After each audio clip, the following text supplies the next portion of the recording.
mill was always in my life, even as a baby. I mean, I always heard and smelled the mill, and it was just ever present. My father, he worked there for most of his life. His nickname was Crow. They called him Crow. He was what they call a first helper. That was a man that was in charge of one furnace in the plant. And the first time I went into the shop, I just remember it like yesterday.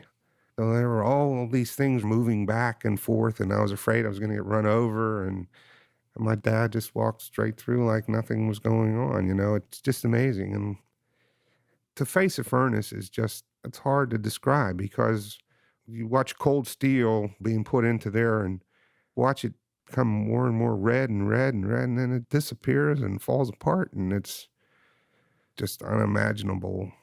I know that it stuck with my father for all his life. I mean, when he was dying, he had cancer.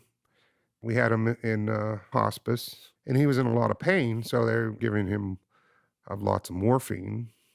And I was watching him in the bed once, and the doctor came in, and my dad was laying on his back, and he had his hands up in the air, and he was turning and manipulating, and the doctor saw that I was looking at my dad, and he says, we're wondering what the heck he's doing.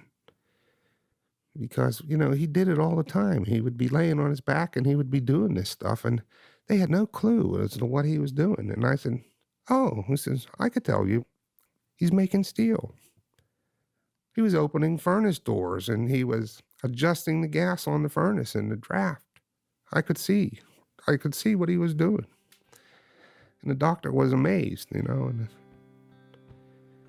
to the day he died, that's what he lived. He lived steel making.